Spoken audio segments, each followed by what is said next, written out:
साथ मौजूद हैं Jamil Farooqui, senior anchor person हैं, तज्जियाकार हैं, अमीर अब्बास हैं, सीनियर एंकर पर्सन, तज्जियाकार। दोनों को हम वेलकम करते हैं और दोनों से पूछते हैं कि बड़ा अच्छा तज्जिया देते हैं। ये महंगाई जो कि ऑलरेडी थी, लेकिन बजट से पहले महंगाई कर दी थी हुकूमत ने, फिर कल का बजट आया, अब महंगाई मजीद बढ़ेगी। जमील ज़रा आप बताएं, आपने जब ये कल बजट तकरीर सुनी, एक तो बड़े मज़े की तकरीर थी, ना कोई शोर, ना शराबा, ना हेडफोन्स लगाए गए, ना अपोजिशन थी भी और नहीं थी, और फिर जब बजट आया उसको आपने कैसे देखा?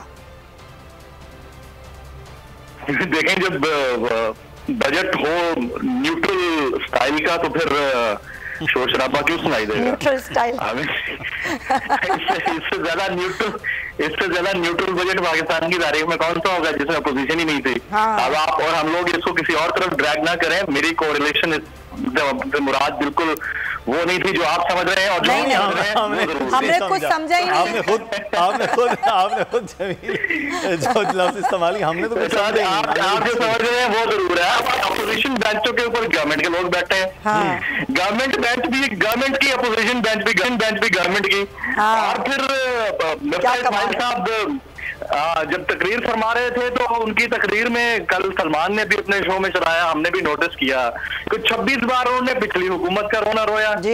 और जिस तरह से इन्होंने महंगाई बढ़ाई है, महंगाई मतलब हर 15 दिन के बाद, 10 दिन के बाद चीजों की कीमतें बढ़ती थी। इमरान खान साहब के दौर में हर 15 दिन के बाद पेट्रोलियम प्राइसेस को रिविजिट किया जाता था, लेकिन इन्होंने आते ही 1 महीने के अंदर ठीक ठाक और फिर 10 दिन की प्राइस बढ़ा दी। कौन से बजट की बात कर रहे हैं? कौन सा प्री बजट में इन्होंने मार के रख दिया है पब्लिक को। अब ये बजट की बात कर रहे हैं और फिर ऊपर से देखें घटाई चेक करें। अच्छा, इस मुल्क के अंदर हमारे जो सियासतदान है ना, वो पब्लिक को कोई छोटी मोटी चीज नहीं देते।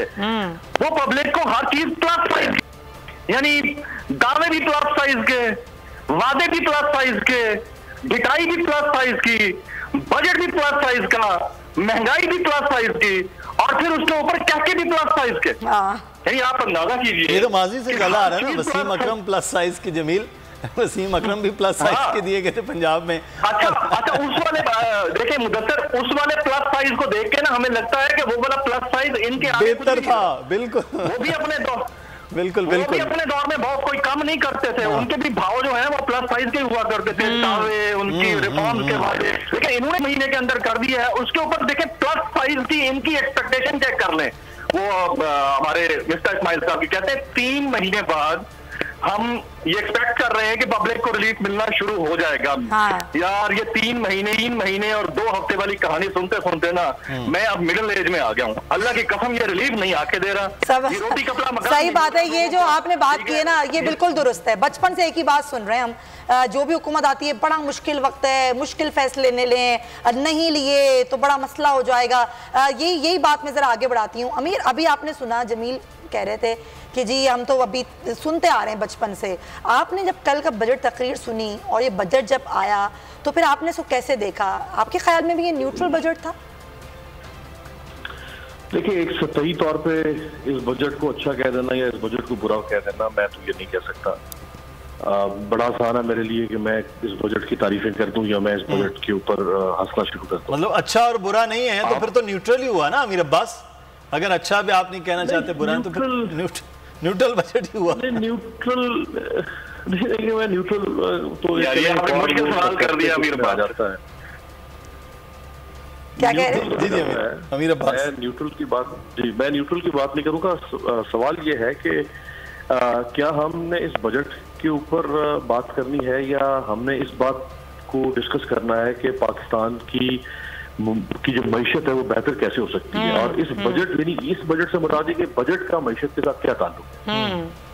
कोई ताल्लुक है ना बजट और मईशत का आपस में? हम उस ताल्लुक को डिस्कस अगर करें तो शायद लोग ज्यादा बेहतर समझ सकें। देखिए, जब तक आप इस मुल्क में जो बात छपा रहे हैं, जो बात जरदारी साहब ने कही, मेरे लिए शायद उन शख्सियात का को बहुत एहतराम नहीं, लेकिन जो बात वो कर रहे हैं कि आपको एक चार्टर ऑफ इकोनॉमी करना पड़ेगा, आपके मुल्क के सारे कर्ता धर्ता जो है उनको बैठना पड़ेगा, आपको कुछ चीजें तय करना पड़ेगी कि हम में से जो भी पावर में आएगा वो मईशत के इन मामलात के ऊपर सियासत नहीं करेगा। जब शब्बर ज़ैदी साहब के दौर में ये फैसला हुआ कि जो 50,000 रुपए से ज्यादा की खरीदारी करेगा वो ID कार्ड जमा करवाएगा, उस पर क्या हुआ? उस जमाने की ऑपोजिशन और आज की हुकूमत ने सियासत शुरू कर दी जी। हालांकि उसका मतलब ये था कि लोगों को टैक्स नेट में लाया जाए और इनकम डॉक्यूमेंट की जाए पाकिस्तान में, पता चले कि लोगों के पास ब्लैक मनी कितनी पड़ी हुई है और वो उसको जो मनी डॉक्यूमेंटेड नहीं है वो उसका इस्तेमाल, उस पर तो शदीद एहतजाज हो गया था, लेकिन इन्होंने सियासत की उनके खिलाफ। सो जो कि नहीं होनी चाहिए थी सियासत। अच्छा काम करने की कोशिश करेंगे तो इमरान खान साहब की पार्टी उस पर सियासत करेगी। तो हम तो यही देख रहे हैं, ये मेरा जो 18-20 साल का जो मेरा तजुर्बा है, जो मेरे सने शऊर की बात है, तो हम तो ये देखते चले आ रहे हैं कि हर ऑपोजिशन हर हुकूमत की मुखालफत कर रही होती है। वही ऑपोजिशन जब हुकूमत में आती है तो वो वही काम करती है जो उससे पिछली वाली हुकूमत कर रही थी। तो क्यों नहीं एक तय कर दिया जाता कि टैक्स कलेक्शन के ऊपर सियासत नहीं होगी, इकोनॉमी को डॉक्यूमेंट करने के ऊपर सियासत नहीं होगी, रेवेन्यू के ऊपर सियासत नहीं होगी।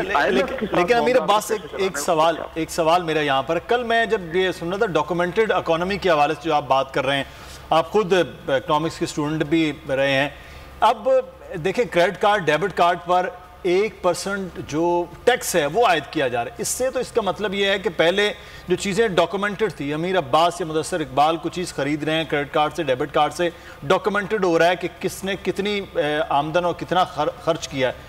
अब तो वो कह रहे हैं जब टैक्स लगेगा आप मैं जाके कैश ले जाके कैश ही दे देंगे, कैश से कर रहे होंगे चीजें। तो ये तो डॉक्यूमेंटेड से भी अनडॉक्यूमेंटेड करने वाला मामला नहीं किया गया।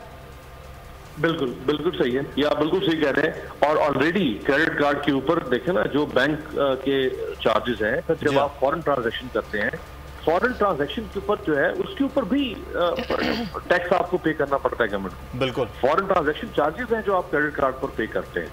आप चाहे पाकिस्तान में बैठ के ऑनलाइन ट्रांजैक्शन करें या पाकिस्तान से बाहर अगर अपने क्रेडिट कार्ड के इस्तेमाल करते हैं तो उसके ऊपर भी फॉरेन ट्रांजैक्शन के चार्जेस जो हैं वो लगते हैं। सो इसकी तो मेरा ख्याल है जरूरत नहीं थी। अब पता नहीं इसकी क्या मंतक है मिफ्ता इस्माइल साहब के पास, लेकिन ये एनकरेज करेगा कि वो क्रेडिट कार्ड का इस्तेमाल ना करें और वो अगेन वही पैसों में लेन देन करें। और वो लोग अमीर अब्बास जो कि टैक्स पेयर हैं, जो कि अपनी आमदनी पर टैक्स देते हैं, जो एक सही तरीके से सारा मामला चलाते हैं, उन पर ही मजीद बोझ डाला जाता है। हमेशा यही होता है कि वो लोग जो अपनी आमदनी को डिक्लेयर भी करते हैं, बाकायदे इसके टैक्स भी अदा करते हैं, बोझ हमेशा उन पर पड़ता है। पॉइंट टेकन नहीं होगी, रेवेन्यू के ऊपर सियासत नहीं होगी। लेकिन अमीर अब्बास एक सवाल मेरा यहाँ पर, कल मैं जब ये सुन रहा था डॉक्यूमेंटेड इकोनॉमी के हवाले से जो आप बात कर रहे हैं, आप खुद इकोनॉमिक्स के स्टूडेंट भी रहे हैं, अब देखिए क्रेडिट कार्ड डेबिट कार्ड पर 1% जो टैक्स है वो आयद किया जा रहा है। इससे तो इसका मतलब ये है कि पहले जो चीज़ें डॉक्यूमेंटेड थी, अमीर अब्बास या मुदस्सर इकबाल को चीज़ खरीद रहे हैं क्रेडिट कार्ड से डेबिट कार्ड से, डॉक्यूमेंटेड हो रहा है कि किसने कितनी आमदन और कितना खर्च किया है। अब तो वो कह रहे हैं जब टैक्स लगेगा आप मैं जाके कैश ले जाके कैश ही दे देंगे, कैश से कर रहे होंगे चीजें। तो ये तो डॉक्यूमेंटेड से भी अनडॉक्यूमेंटेड करने वाला मामला नहीं किया गया। बिल्कुल बिल्कुल सही है, या बिल्कुल सही कह रहे हैं। और ऑलरेडी क्रेडिट कार्ड के ऊपर देखें ना जो बैंक के चार्जेस हैं, फिर जब आप फॉरेन ट्रांजैक्शन करते हैं, फॉरेन ट्रांजैक्शन के ऊपर जो है उसके ऊपर भी टैक्स आपको पे करना पड़ता है गवर्नमेंट को। बिल्कुल, फॉरेन ट्रांजैक्शन चार्जेस हैं जो आप क्रेडिट कार्ड पर पे करते हैं। आप चाहे पाकिस्तान में बैठ के ऑनलाइन ट्रांजैक्शन करें या पाकिस्तान से बाहर अगर अपने क्रेडिट कार्ड के इस्तेमाल करते हैं तो उसके ऊपर भी फॉरेन ट्रांजैक्शन के चार्जेस जो हैं वो लगते हैं। सो इसकी तो मेरा ख्याल है जरूरत नहीं थी। अब पता नहीं इसकी क्या मंतक है मिफ्ता इस्माइल साहब के पास, लेकिन ये एनकरेज करेगा कि वो क्रेडिट कार्ड का इस्तेमाल ना करें और वो अगेन वही पैसों में लेन देन करें। और वो लोग अमीर अब्बास जो कि टैक्स पेयर हैं, जो कि अपनी आमदनी पर टैक्स देते हैं, जो एक सही तरीके से सारा मामला चलाते हैं, उन पर ही मजीद बोझ डाला जाता है। हमेशा यही होता है कि वो लोग जो अपनी आमदनी को डिक्लेयर भी करते हैं, बाकायदे इसके टैक्स भी अदा करते हैं, बोझ हमेशा उन पर पड़ता है। Point taken. सब्सक्राइब करें और बेल दबाएं ताकि कोई खबर रह न जाए।